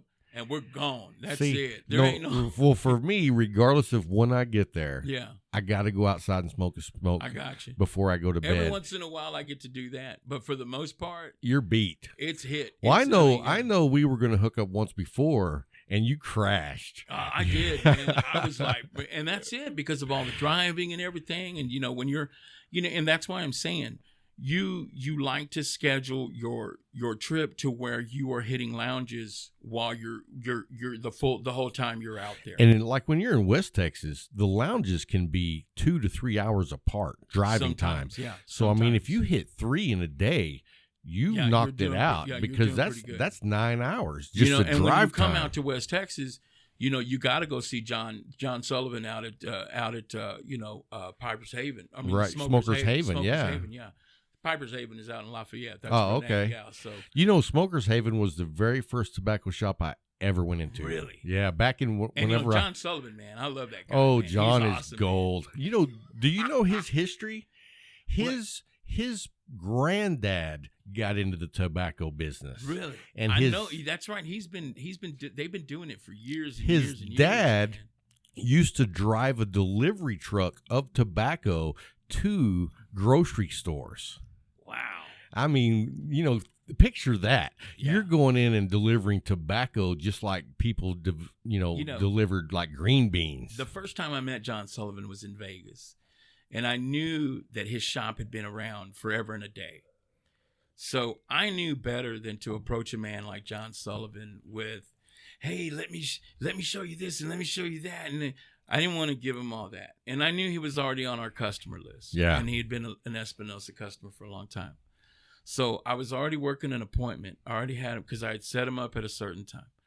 So I got him a cigar, got him and his people cigars, got him bottled water, and I sat him down. I said, "Mr. Sullivan," I said, "Man," I said, it was the first time I'd met him. So, we'd talked on the phone. But I sat him down, and I said, "I'm finishing up with this guy here." I said, "Let me just get you something to smoke and drink." And I said, "I'll be right with you. Let me get you a couple brochures."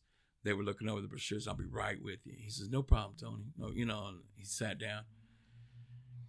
And then when I got up to him and I had my price sheet, and I gave him price sheets and everything. And I said, "Man, you've been doing this for so long." I said, "You already know what you want." I said, "There's nothing I can tell you that you haven't already heard.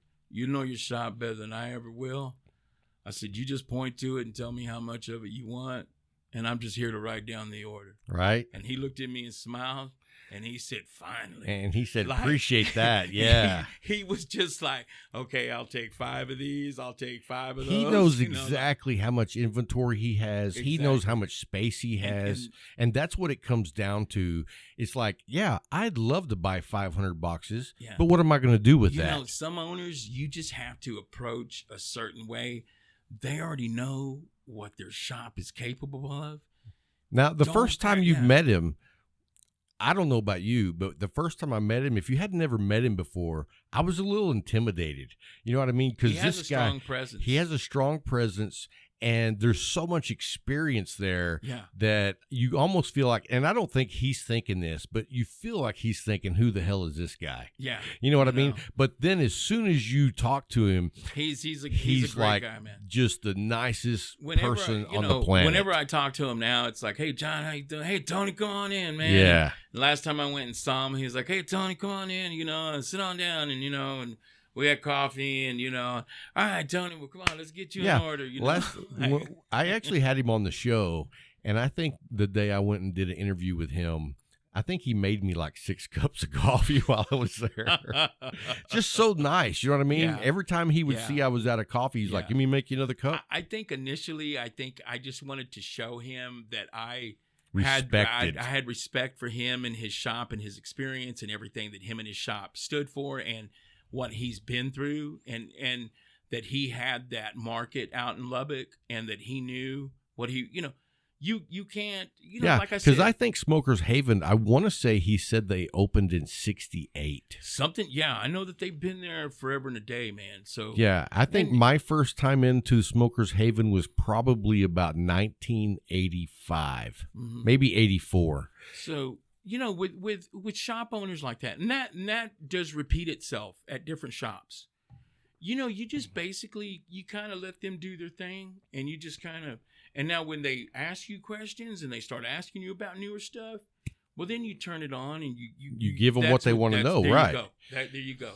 But don't show up dazzling with bullshit, exactly, because they've already heard it all. Exactly, man. Don't there's like Jack has really kind of told me that hey, know when to go for it, know when to just kind of hang back and listen. Yeah, like, and I mean, a lot of reps probably need to learn that because, lesson. I'm a big talker, man. I mean, you can tell. No. Oh man, trust me, man. You get me started, brother. I mean, that's about all I can do. But hey, so let's back up for a minute about being a rep. How many days a week are you on the road typically? I go 3 weeks a month. Okay. And out of those, I start my week on Monday, and I usually try to hit a few Dallas stores on Monday. But if not, I try to get out on Monday. And then I leave early in the morning.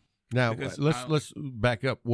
How big is your territory? Texas, Oklahoma, Louisiana, and Arkansas. Holy moly. And I mean all of Texas, brother. I mean, I've been everywhere from Port Arthur to Galveston to Amarillo. By the way, I was born in Port Arthur. There you go. Jimmy Johnson, Janis Joplin. Brother. That's it. You always got to mention them, man. So you take a little piece of my heart, brother. Yeah. And the thing about it is, I'm in that group because we're all 3 J's. Oh my gosh, there you go. That's right. That's right. Yeah. Right. Hey, look out, man. So anyway, man, I do everything from there. I get out to, northern Louisiana. I get out to, I go all the way out to New Orleans. Do you go to Little Rock? I do go to Little Rock, man. You've been to West End? I do go to West End. Dude. Steve was the last guy that I talked to there. He just left. He's with Ashton now. And do you know Viking? I've heard the name, and I got to go see him now. So, and then I know Joe Miller over at Cigar Republic. And when you go up to Little Rock again, talk to Viking. He does a podcast called The Straight Cut. Okay. And have him to get you put on the show, man. Okay, man. They do a great podcast. And if you guys send haven't, him a message. I will. And then also, I go see. Now they don't buy from us, but Pipe and Tobacco, the old guy over at Pipe and Tobacco across from the university. He's kind of like the old hippie guy. They've been there forever and a day. Yeah.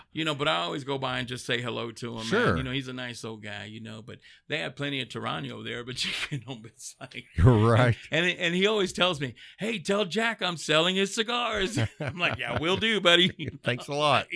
They're like, hey, they're not Jack. But, that's a long story. I don't even want to get into it. But, the thing is I travel 3 weeks a month. And Jack always likes us to have 2 months in advance. Like, always know where you're going. So you're scheduled 2 months out. 2 months out. Now, typically, some guys only do a month, but, Jack likes us to know where we're going 2 months in advance. So that way you know where you're planned at. You like to know where your events are, your cutting lights. Always try to pick up a cutting light here and there. Always, you want to trip with purpose. You know, you don't want to just go out there, just work as efficiently as you can, see as many shops as you can.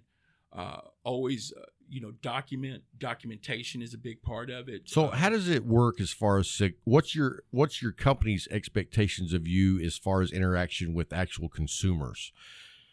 Are they just want you to mess with shops? No. You are, now that's where the art of the event comes in. Okay. And now I really do like working events. That is one of my stronger because you're a points. people person. You know, and where that is, what you can do there is you have the opportunity to meet almost like on a one-by-one basis at time of purchase, because you can tell people about the cigar a little bit, and you can talk get to them. tell them the cigar, the company, This owners. is my philosophy about an event. At that time and point, when I'm working an event, I am not only working for Espinosa, but at that point, like if I do an event with Jay over here at the Leaf, I become an employee of the Leaf at that time, because what I'm doing, it's a partnership for those three, maybe 4 hours, right?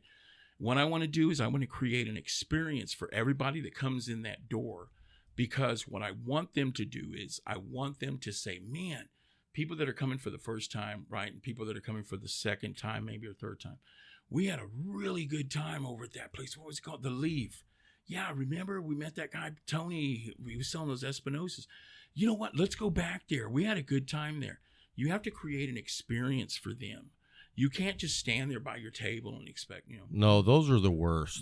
Those are the worst. You have to interact with them. You have to, and you have to be thankful to you have to be thankful for them letting you come into your shop, their shop, and allowing them to push your brand, to forward your brand, to market your brand. You have to be thankful for that. Yeah, and it's the time that you get to everybody- educate people about Espinosa. Because they don't give that opportunity to everybody. Right. You understand? There's 12 months in a year, right? So, And most shops don't ever do more than one event a month. okay, so that's 12 events, right? Right. How many cigar brands are there out there? I don't- Exactly. right. So that means they're going to pick 12 brands to showcase. If you are one of those brands that they showcase and you get 2 events a year, you got 2 out of those 12, right? So you better take advantage of that time, brother, because they have bestowed upon you that time. Well, it makes me think of an event is a lot like shelf space. Exactly. There's only so much available. So when you get put on that shelf, you better move There you go. or you won't be there long. There you go. Terrence Riley, man, from Aganorsa. Great guy. Awesome guy. He said this one night. We were sitting at Stogie's, and he said, we're all competing for shelf space. He said, it's all about relationships. He goes, if you have a relationship with that shop owner, you've got a chance to get that shelf space. Right. But if you don't have a relationship with that shop owner, you're not even in the ball game. No. So it's all about building. Even if you're not selling to that shop owner, go by and say hello, man. Go by, because you've got to establish a rapport. You've got to say, hey, man, man, that guy's come by like 3 or 4 times. Yeah, and that was kind of like my point earlier. Don't just walk in, hand them 5 cigars, and leave. Yeah. You're just throwing your cigars out the window. You got to build that relationship. Man, how you been, man? And you always try to remember a little something about what you talked about the last time. So how's it going, man? How'd that fishing trip go, or something? Whatever it is, and it's not just it's not just something that you do from a cold-hearted standpoint. It's something you really try to tie in with that. You try to make a connection, and that's really what it is. And it's just like everything else you do in life. You try to have that connection with somebody to establish a rapport, right? And it's all about that, and you can't do that if you're not if you're not darkening that doorway, brother. You can't do that, and there's so much more. I know that that a lot of times we talk about phone calls and this and that, but nothing will ever replace face-to-face time. Face-to-face, man. Nothing will ever replace that, and that's why a lot of times, man, that's why I do spend so much time on the road, because, man, that handshake, that face, And I'm not afraid to travel. There are guys that say, man, you go all the way here and you go all the way there. Well, I'm not walking there, brother. I'm in the car. You know what I mean? So, right. You smoke cigars in the car? I do, but Good. I have a rule, man. What's your rule? Windows all down, Febreze it every day, vacuuming it. I have a car wash membership, brother. I mean, my car is kept clean as a pin, man. Trust me, I mean, Jack gets in my car and he looks at it and, I'll quote what he said one time. This mother effer is immaculate. Nice. So, Nice. And then I picked up Eric one time and he asked me, is this a rental? So, I'm like, no, man, it's just the way I keep my car, brother. Nice. So you roll both windows all the way down? All the way down, brother. Cold and everything, at brother. 75 miles an hour.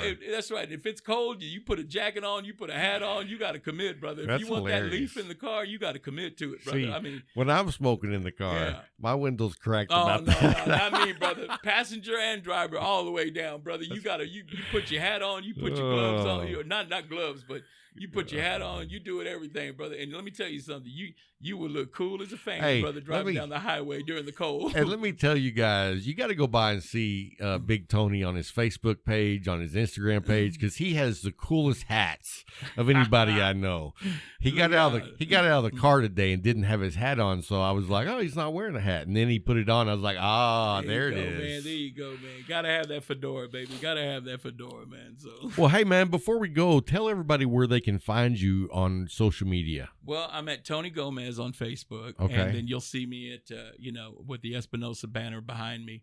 And then I'm on Instagram, Tony Gomez. It's like 9749 or something like that. But you'll find me, man. I'll put a link to your Instagram page underneath this episode. Yeah. And then also, do you guys have any events coming up in the next 3 or 4 months? I am in the Dallas area. I have on the 17th of January, I am working the first event at a place called Cigar Palace. It is a new place that is in the Allen area. Oh, nice. This is this is going to be a premier lounge in the Dallas area. We are so proud to be partnering with the Yvette over at Cigar Palace over at 121, close to 75, right about 121 in Lake Forest. This place you've got to go visit. I'm also going to be at Elite Cigars earlier that week on the 16th of January.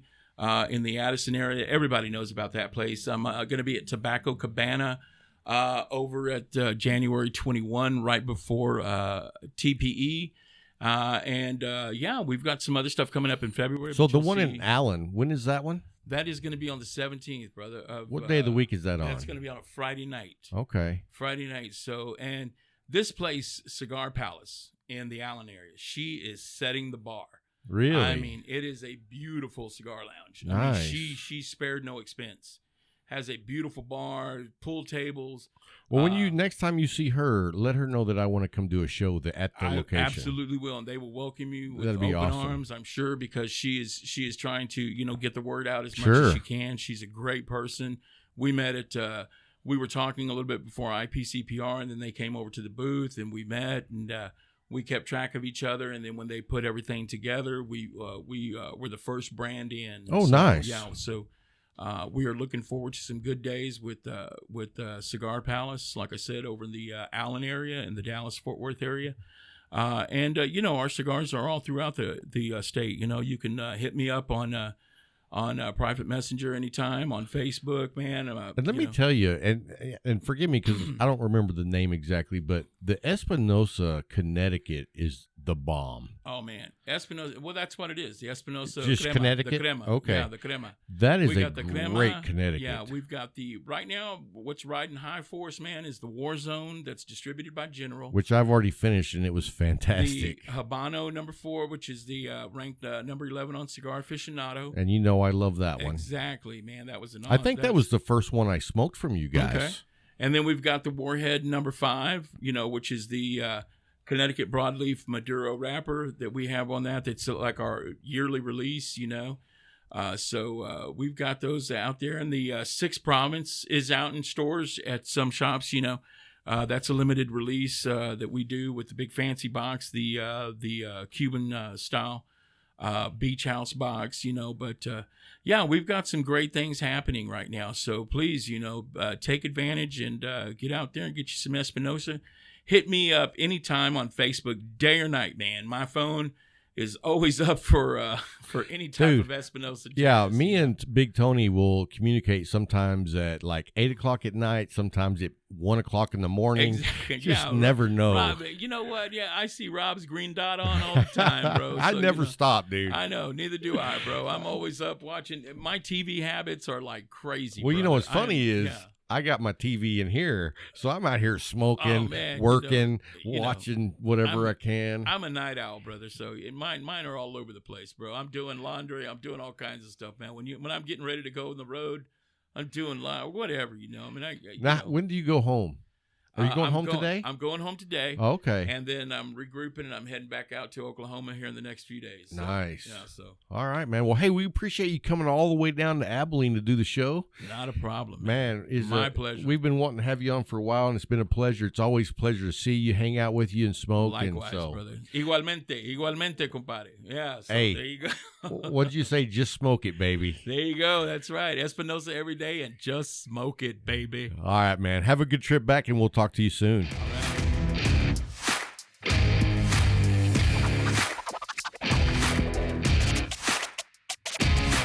Hey guys, welcome back. Hope you enjoyed that interview with Big Tony. We appreciate him coming by the studio, hanging out, and he brought cigars and had a great interview. So now you know what it's like to be a cigar rep.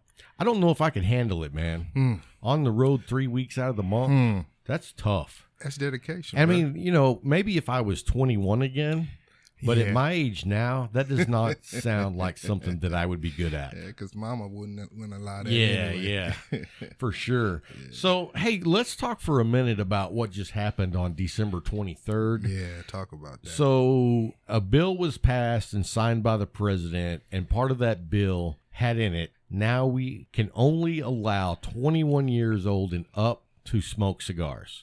And I mean, it goes for all tobacco products, but it really chaps my ass because cigars are not the devil. You know what I mean?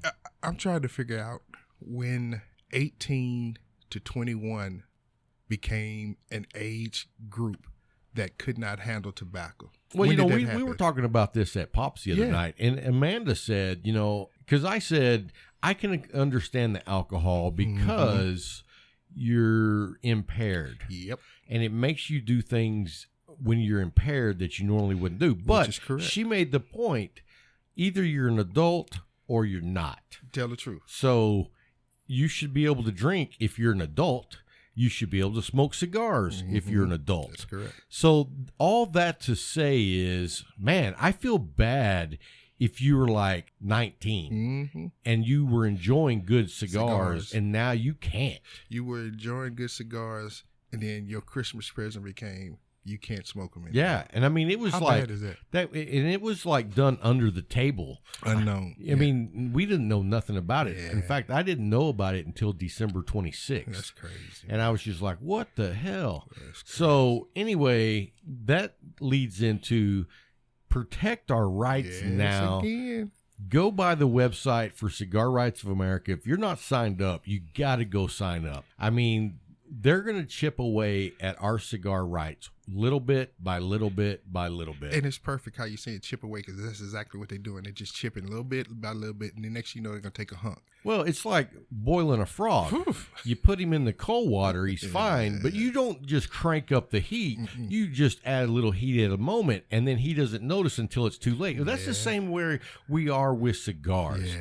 So don't let them be chipping away our cigar rights, at least without standing up and trying to fight for them. You know, I feel like it's David and Goliath, and so, we got to do our part. It comes down to people trying to tell you what's right for your life, and you don't know. It amazes me. 18, those 3 years, for those 3 years, there were generations of humans that smoked at 18. Come on. Absolutely. Well, what's different about us? yeah.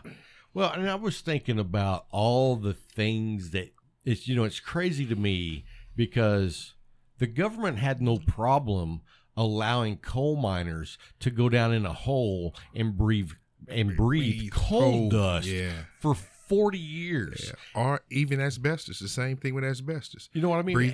But that wasn't even against the law. No, it and wasn't. now you can't smoke a cigar? Come on now. Give me a break. Come on. It's like, you know what? There's a few people sitting on their high horse that made a judgment on tobacco. And it's like, okay, somebody they knew died from lung cancer from smoking cigarettes. So they want to punish every single person on the planet that has anything to do with tobacco. And tobacco is not the same depending on what form you take it in. And even in that was that person's choice. I agree. It was their choice to do that. You know what? I'll tell you this. My dad was close to his deathbed, and he wanted to smoke a cigar. Okay. He smoked a cigar. Yeah. When you're close to your deathbed, you want what you want because you don't have much time. Yeah. And, you know, the thing about it is he didn't even smoke cigars until like probably 6 weeks before he passed. But we started hanging out, and it was like, you know what? Let me try one of those cigars. He's like, oh, these are really good. So, you know, I can't imagine telling someone they're not allowed to smoke a cigar. So go by, if you look down below this episode, you'll see a link for Cigar Rights of America. If you're not signed up, you got to go by sign up. It's $25. They send you 2 premium cigars, and you're a member for 1 year for $25. Yep. Do your part, man. Do your part. It's not that hard, man. And if it's something you love, it's a passion that you have. Yeah, it's like you said a few weeks ago. If you smoke a cigarette once every 2 months or once every, so occasional, you have nothing really to fight for. Right. But for those of us that enjoy cigars and the camaraderie, the community, man, you got to fight for it, bruh. Come on, man. Right, because like we said, they're chipping away. It's like a little chip here, a little chip there. You don't really notice. You know what I mean? Until you wake up one morning. How many people probably have no idea that they just changed the smoking age law? I didn't hear nothing about it on the news. Until, like you said, the 26th. And then one day you wake up and you can't even go to the brick and mortar because the government said that they're illegal and they're not there anymore. And I heard this. I heard the next step is to change it to 25. Get out of here. Dude. Seriously, that's what I heard. And you know what they say is that like a young man's brain is not fully functional or matured until they're 25. So why do you put a gun in their hand at 21? Well, that's exactly why. But we had a whole talk on that, and we were talking about it. That's why you send 18, 19-year-olds and 20-year-olds off to war, because their brain's not fully developed, and they'll go do anything because they still have that sense of immortality. Yeah. But I just, who knows where this is going to stop. And, in Hawaii, they've already set in motion that they're changing it to 21 to 25 to 30 to 40 to 50 and to 60. Mm-hmm. So they're going to stop you from smoking in Hawaii. That's what it's coming down to. But then you have pieces of land that spew out toxic smoke all over the place. Yeah. So what you going to do? You going to tell Hawaii that the volcano can erupt? Right. I mean, it's not funny, and that was kind of crude, but it's the truth, man. Stop trying to tell me what to do. I have no problem with authority. I don't. But when it's overreaching, I do. But when it's overreaching, when it's touching stuff that it has no business being in, you got a problem with me now. My whole thing is like laws and rules and all that. That's for knuckleheads. Mm-hmm.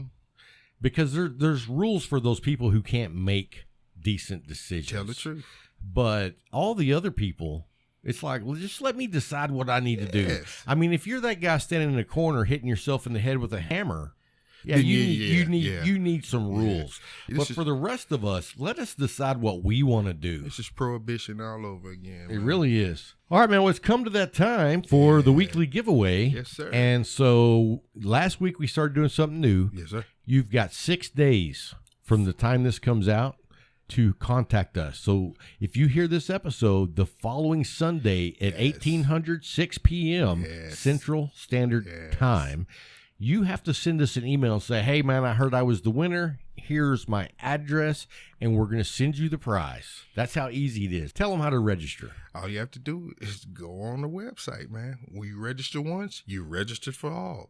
And It's all not you that hard. and all you put in is your name. That's it. And email address. We don't ask for any other information. This is none of where we selling anything. No. And we haven't sent out like a mass email in like 3 or 4 months. Yeah. We don't send you trash mail all the time. Man, 'cause I it's know some of these companies, dude, they blow me up 3-4 times a day. Tell me, it's like they're reading your mind. Hey, I was thinking about this, and it started blowing up on your phone. Wait a minute, where is this coming from?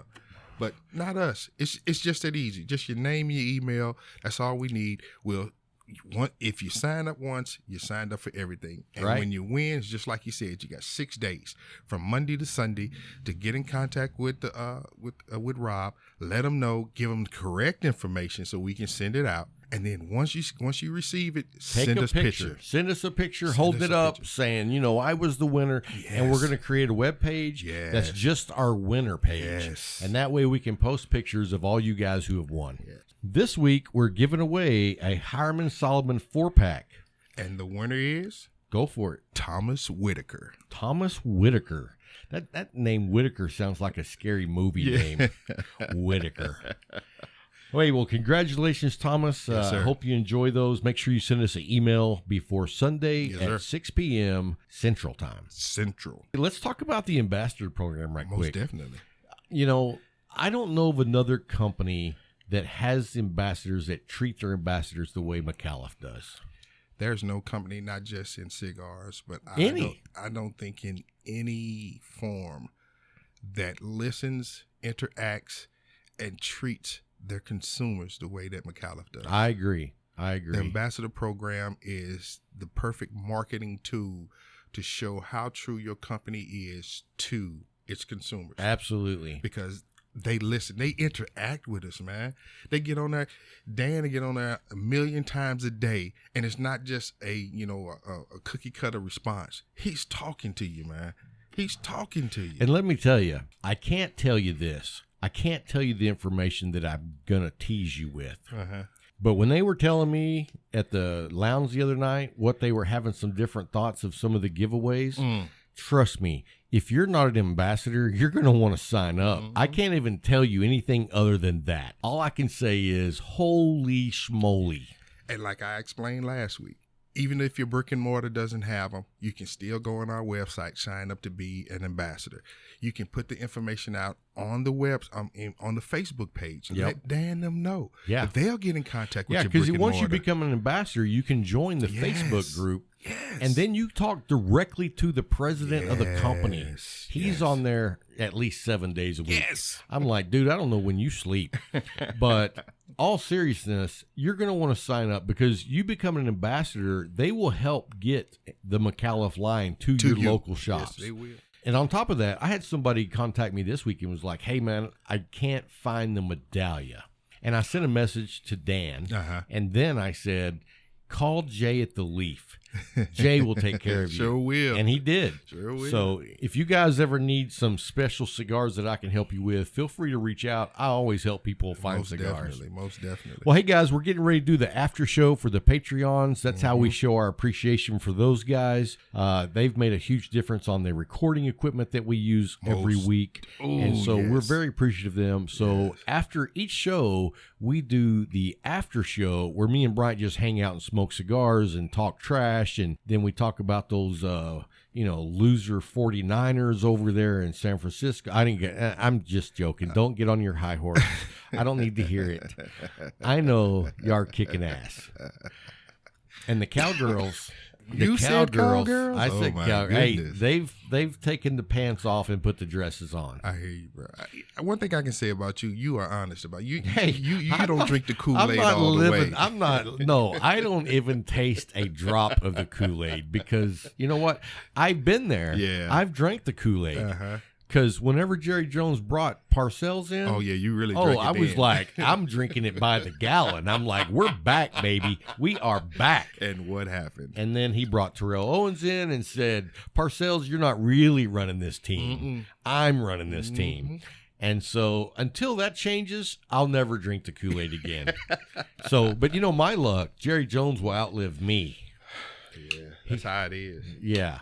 So anyway, guys, we appreciate you tuning in and listening to the show this week. And for you Patreons, don't miss out on the Patreon app. We'll have the after show available here shortly. So for everyone else, until next time, keep smoking.